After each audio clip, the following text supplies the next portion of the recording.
فرقہ واریت اور نسل پرستی کی دنیا میں تاریخ بہت گہری اور پیچیدہ ہے۔ اس کی جڑیں صدیوں پر محیط ہیں، خاص طور پر سفید فام برتری کے نظریے میں جو اس نظام کی بنیاد ہے۔ سفید فام برتری کا مطلب یہ ہے کہ سفید فام لوگ فطری طور پر دوسروں سے برتر ہیں اور انہیں معاشرتی، سیاسی اور اقتصادی طاقت حاصل ہونی چاہیے۔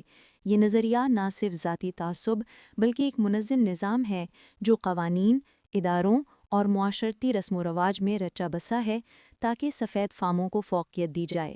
1492 میں یورپی نوآبادیات کا آغاز ہوا جہاں مقامی امریکیوں کو وحشی کہا گیا تاکہ ان کی زمینوں پر قبضہ جائز بنایا جا سکے۔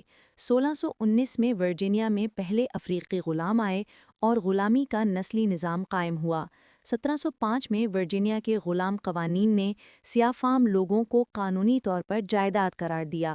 1787 کے امریکی آئین میں غلاموں کو انسان کا 3/5واں حصہ شمار کیا گیا۔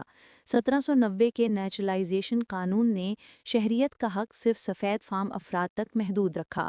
1830 کی دہائی میں سائنسی نسل پرستی نے جنم لیا، جیسے سیموئل مارٹن کی کھوپڑی کی پیمائش جس نے سفید فام برتری کی سائنس کی بنیاد رکھی۔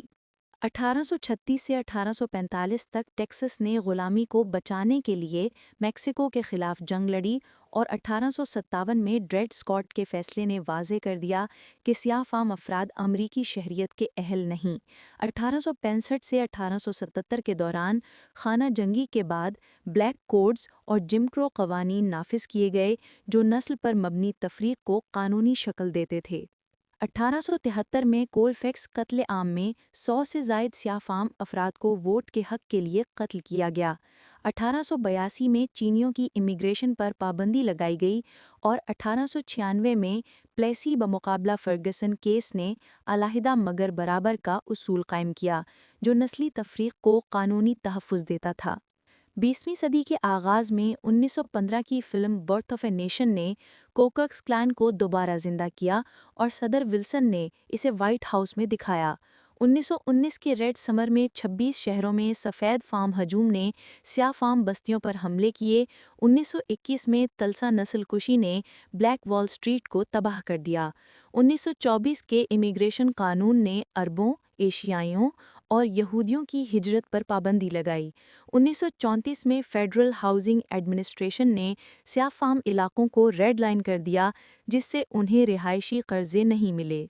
دوسری جنگ عظیم کے دوران 1942 میں جاپانی نسل کے امریکیوں کو حراستی کیمپوں میں رکھا گیا۔ 1944 میں GI بل نے سیاہ فام فوجیوں کو فوائد سے محروم رکھا۔ 1955 میں ایمٹ ٹل کو قتل کیا گیا، قاتلین اعتراف کے باوجود بری ہو گئے۔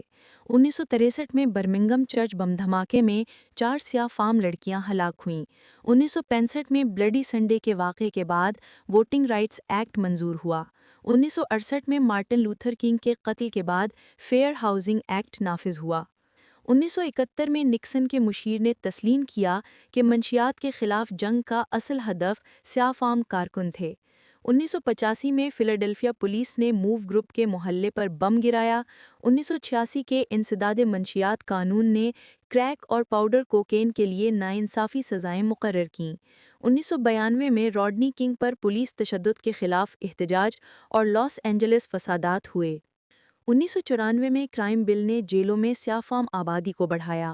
21ویں صدی میں 2008 میں اوباما کی صدارت کے دوران نسل پرستی کی برتر سازشیں سامنے آئیں۔ 2013 میں شیلبی کاؤنٹی بمقابلہ ہولڈر کے فیصلے نے ووٹنگ رائٹس ایکٹ کی حفاظتی دفعات کم کیں۔ 2014 میں فرگسن احتجاج ہوئے جب مائیکل براؤن کو پولیس نے قتل کیا۔ 2015 میں چارلسٹن چرچ فائرنگ میں سفید فام برتری پرست نے 9 سیاہ فام عبادت گزاروں کو قتل کیا۔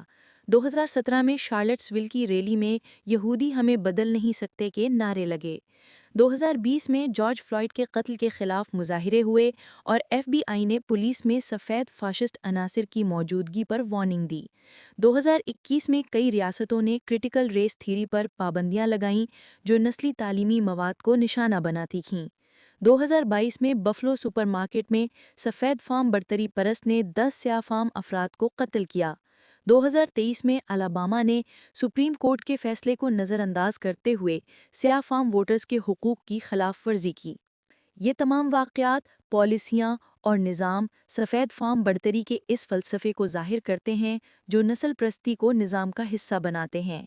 اس کی سمجھ ہی ہمیں نا انصافی ختم کرنے اور مساوات کی طرف بڑھنے میں مدد دے سکتی ہے، تاکہ ہر انسان کو برابر کے حقوق اور مواقع مل سکیں۔